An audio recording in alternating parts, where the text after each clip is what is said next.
ማግስት ሚዲያ በዝቅተኛ ደሞዝና ባልተመቻቸ ስራ አካባቢ የተማረሩ የሕክምና ባለሙያዎች ዳግም ዘመቻ ጀምረዋል።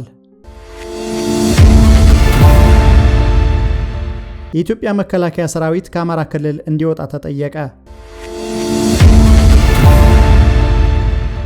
በሶማሊያ የሰላም ማስከበር ተልዕኮ ኢትዮጵያና ግብጽ በጋራ ይሳተፋሉ። አመራሮቹና የህዝብ ተወካዮች ምክር ቤት ተመራጮች እስር ቤት የሚገኙት የአማራ ብሔራዊ ንቅናቄ አብን 3ኛ መደበኛ ጉባኤውን አካሄደ። ቦይንግ ከ6 ዓመት በፊት በኢትዮጵያ ከደረሰው የአውሮፕላን መከስከስ አደጋ ጋር በተያያዘ ዛሬ በፍትሐ ብሔር ፍርድ ቤት ይቆማል። ሰላም የማግስት ሚዲያ ቤተሰቦች፣ ለዛሬ የተዘጋጁላችሁ መረጃዎች እነዚህ ናቸው። በማስከተል በዝርዝር ይቀርባሉ።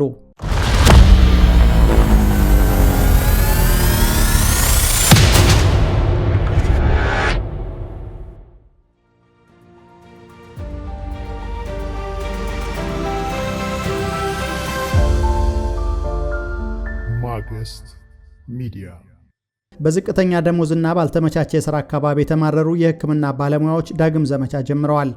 ከ5 ዓመታት በፊት በመላ ኢትዮጵያ የሚገኙ ሐኪሞች ስራቸውን የሚመጥን ክፍያ እየተከፈላቸው ባለመሆኑ በመድኃኒትና በሕክምና መሳሪያዎች እጥረት ምክንያት በአስቸጋሪ ሁኔታ ውስጥ እንደሚሰሩ በመጥቀስ ለመንግስት አቤት ያሉበት ዘመቻ መካሄዱ ይታወሳል።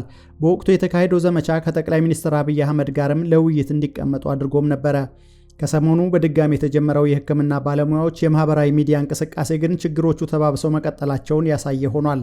ህይወት ስናድን ኖረናል፣ አሁን ግን የራሳችንን ህይወት ማዳን ይኖርብናል የሚል ርዕስ የተሰጠው አዲሱ ዘመቻ ሐኪም በተሰኘው ማህበራዊ ትስስር ገጽ ላይ እየተካሄደ ሲሆን ሌሎች አክቲቪስቶች፣ በሌሎች ስራዎች ላይ የተሰማሩ ባለሙያዎችና ፖለቲከኞችም ዘመቻውን እያስተጋቡ ይገኛሉ።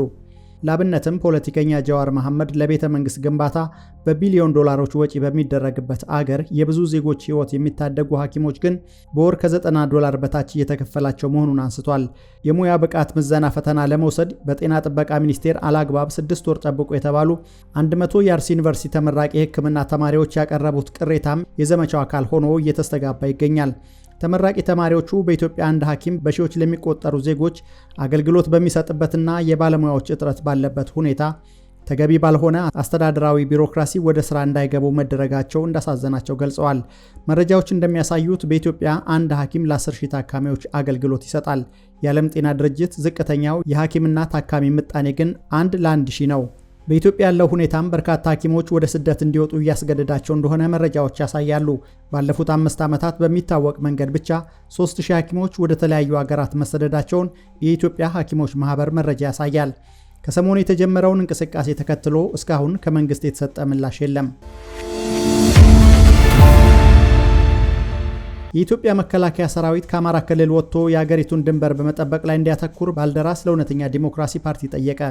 ፓርቲው በአማራ ክልል በፋኖና በመንግስት መካከል እየተደረገ ባለው ጦርነት ከሰሞኑ በደቡብ ጎንደርና በሰሜን ጎጃም በመከላከያ ሰራዊት የተገደሉ 60 ንጹሃን ዜጎችን በተመለከተ ባወጣው መግለጫ ነው ጥያቄውን ያቀረበው። ፓርቲው በመግለጫው በእነዚህ አካባቢዎች የመከላከያ አባላት ተገድለዋል በሚል በተወሰደ የበቀል እርምጃ በእግረኛ ጦርና በድሮን በተፈጸመ ጥቃት ከ10 ዓመት ታዳጊ እስከ 72 ዓመት አዛውንትን ጨምሮ በርካታ ንጹሃን ዜጎች ኢላማ መደረጋቸውን የዓይን እማኞችን ዋቢ አድርጎ ገልጿል።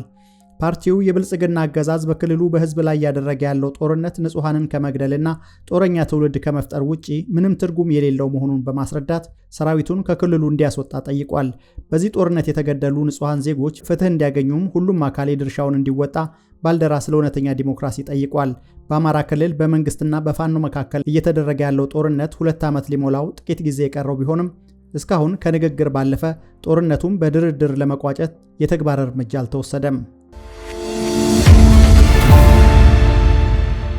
በሶማሊያ አትሚስን በተካው የሰላም ማስከበር ተልዕኮ አይሶም ውስጥ ኢትዮጵያና ግብጽ በጋራ ይሳተፋሉ። ከሰሞኑ በተባበሩት መንግስታት የጸጥታው ምክር ቤት የወጣው ሪፖርት እንደሚያሳየው በዚህ ተልዕኮ ኢትዮጵያ 2500 ወታደሮች፣ ግብጽ ደግሞ 1100 ወታደሮች እንዳዋጡ ታውቋል። በአጠቃላይ 12000 አባላት በሚኖሩት ተልዕኮ ከኢትዮጵያና ግብጽ በተጨማሪ ዩጋንዳ ትልቁን ቁጥር በመያዝ 4500 ወታደሮች ስታዋጣ ጅቡቲ 1500፣ ኬንያ 1400 ወታደሮች አዋጥተዋል። ከህዳሴ ግድብ ጋር በተያያዘ እምብዛም በበጎ የማይታዩት ግብፅና ኢትዮጵያ በአንድ አይነት የሰላም ማስከበር ተልዕኮ መሳተፋቸው በቀጠናው ጂኦፖለቲካ ሊፈጠር የሚችለውን ሁኔታ በስጋትም በበጎም የተመለከቱት ተንታኞች አስተያየት እየሰጡ ይገኛሉ። ኢትዮጵያ በአፍሪካ ህብረት ጥላ ስር በሶማሊያ የሰላም ማስከበር ተልዕኮ ካዋጣቻቸው ወታደሮች ባሻገር በሁለትዮሽ ስምምነት ከ7000 በላይ ወታደሮች በአገሪቱ ይገኛሉ። በቅርቡ የኢትዮጵያና የአሜሪካ አየር ኃይሎች ከሶማሊያ መከላከያ ሰራዊት ጋር በመሆን የጋራ የአየር ጥቃት በአልሸባብ ይዞታዎች ላይ ቢፈጽሙም ቡድኑ ከመዳከም ይልቅ በፕሬዝዳንት ሐሰን ሼክ መሐመድ ላይ ሳይቀር የግድያ ሙከራ እስከ መፈጸም የደረሰ አቅም ፈጥሯል። አዩሶም ትላንት ባወጣው መግለጫም በርዕሰ ከተማዋ ሞቃዲሾ በሚገኘው የሰላም አስከባሪ ተልዕኮ የጦር ሰፈር ላይ አልሸባብ የሞርታር ጥቃት መፈጸሙን ገልጿል። በጥቃቱ የደረሰ ጉዳት እንደሌለ የገለጸው ተልዕኮ እንዲህ ያለው ጥቃት የሶማሊያ ፌዴራል መንግስትን የጸረ ሽብር ትግል ከማገዝ አያግደኝም ብሏል። የአማራ ብሔራዊ ንቅናቄ አብን 3ኛ መደበኛ ጉባኤውን በማካሄድ ዶክተር በለጠ ሞላን የፓርቲው ሊቀመንበር፣ አቶ መልካሙ ጸጋይን ምክትል ሊቀመንበር አድርጎ መረጠ። ከተመሰረተ 7 ዓመታት ያስቆጠረው የአማራ ብሔራዊ ንቅናቄ ትላንት መጋቢት 28 2017 ዓ.ም በአዲስ አበባ ከተማ 3ኛ ድርጅታዊ ጉባኤውን ማካሄዱንና የአመራር ምርጫ ማካሄዱን በማህበራዊ ትስስር ገጹ ባወጣው መግለጫ አስታውቋል። ኢኖቬሽንና ቴክኖሎጂ ሚኒስትር ሆነው በማገልገል ላይ የሚገኙት ዶክተር በለጠ ሞላን ሊቀመንበር አድርጎ የመረጠው አብን ይህን ጉባኤ ያካሄደው ዶክተር ደሳሌ ጫኔን ጨምሮ የህዝብ ተወካዮች ምክር ቤት ተመራጭ አባላት የሆኑት አባሎቹ ባልተገኙበት ነው። በጉባኤው ላይ ንግግር ያደረጉት ሊቀመንበሩ ዶክተር በለጠ ሞላ ፓርቲው ከውስጥ አመራሩና አባሉ በመደማመጥና መከባበር ላይ የተመሰረተ ግንኙነት ባለማዳበሩ ድርጅቱ በከፍተኛ ሁኔታ ተፈትኗል ብለዋል። አብን ከዚህ ቀደም በአማራ ክልል ያጋጠመውን የጸጥታ ችግር ተጠያቂው መንግስት ነው የሚል መግለጫ ማውጣቱ የሚታወስ ነው። በዚህ ጉባኤ ላይ ደግሞ ሊቀመንበሩ በግጭቱ የክልሉ ህዝብ እየደረሰበት ያለውን መከራ ለማስቆም መንግስት ይሁን የታጠቁ ወንድሞቻችን ለግጭቱ ፖለቲካዊ መፍትሄ ለመስጠት በጠረጴዛ ዙሪያ ተቀምጠው መነጋገር ይገባቸዋል ሲሉ የሰላም ጥሪ አቅርበዋል። ከዓመት በፊት በህዝብ ተወካዮች ምክር ቤት የአብን ተመራጮች አብዛኞቹ የፓርቲው አባላት ሌላ ፓርቲ ለማቋቋም እንቅስቃሴ እንደጀመሩ መግለጣቸው መዘገቡ ይታወሳል። በወቅቱ የፓርቲው አባላት አዲስ ፓርቲ የማቋቋም ሂደት የጀመሩት የፓርቲው ከፍተኛ አመራሮች የፌዴራልና የክልል ካቢኔ ሹመት በመቀበላቸውና በዚህም ሳቢያ መንግስትን ለመቃወም በመቸገራቸው እንደሆነ መናገራቸው አይዘነጋም። አብን እስር ላይ ስላሉት አባላቱ ምንም እንቅስቃሴ እያደረገ አለመሆኑ ሌላው አዲስ ፓርቲ የማቋቋም ሂደቱን ለመጀመር በምክንያትነት የተገለጸ ጉዳይ ነበር። ይሁንና ተመራጮቹ የምክር ቤት አባላት ከተመረጡበት ፓርቲ ጋር ስላላቸው ግንኙነትም ሆነ አዲስ ሊያቋቁሙት ስላሰቡት ፓርቲ ያሉት ነገር የለም። ቦይንግ ከ6 ዓመት በፊት በኢትዮጵያ ከደረሰው የአውሮፕላን መከስከስ አደጋ ጋር በተያያዘ ዛሬ በፍትሐ ብሔር ፍርድ ቤት ፊት ይቆማል። ከአደጋው ጋር በተገናኘ ለመጀመሪያ ጊዜ ለፍትሐ ብሔር ፍርድ ቤት የሚቀርብ ጉዳይ ይሆናል። 2 ሳምንት ይፈጃል ተብሎ የሚጠበቀው የቺካጎ ችሎት በዚሁ አደጋ የቤተሰብ አባሎቻቸውን ያጡ 2 ከሳሾችን ያካተተ ነው ተብሏል። ነገር ግን ከሳሾቹ አንዱ እሁድ ከፍርድ ቤት ውጭ በተደረገ ስምምነት ጉዳያቸው እንደተፈታ አንድ የፍርድ ቤት ምንጭ ጠቅሶ የምዕራቡ ዓለም መገናኛ ብዙሃን ዘግበዋል። ሌላ የመጨረሻ ደቂቃ ስምምነት ካልተደረሰ በስተቀር ችሎቱ ዛሬ 8 ከህዝብ የተውጣጡ ዳኞችን ወይም ጁሪ በመምረጥ ይጀምራል ተብሏል። ቦይንግ 737 ማክስ 8 አውሮፕላን መጋቢት 1 2011 ከአዲስ አበባ ወደ ናይሮቢ ሲበር ቢሾፍቱ አካባቢ መከስከሱ ይታወቃል። ከአዲስ አበባ ከተማ ተነስተው ወደ ባህር ዳር ሲጓዙ የነበሩ መንገደኞች ታገቱ። እገታው የተፈጸመው በኦሮሚያ ክልል ሰሜን ሸዋ ዞን ጎሃጽዮን አቅራቢያ ነው።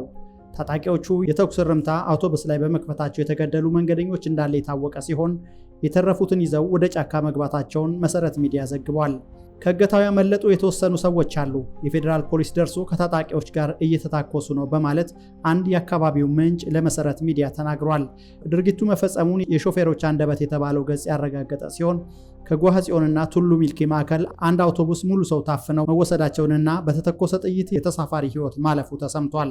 በተመሳሳይ ከ2 ሳምንት በፊት በፍቼና ጎሃጽዮን ከተሞች መካከል 58 ዜጎች መታገታቸው ይታወሳል።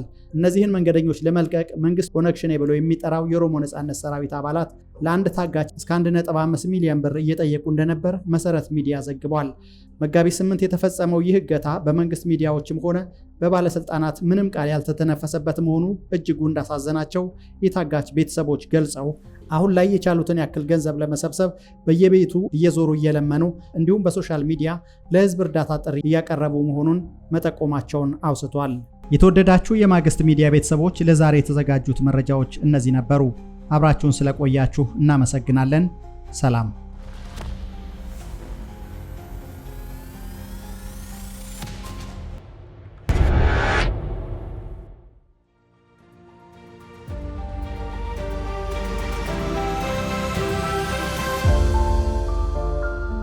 Magisst Media.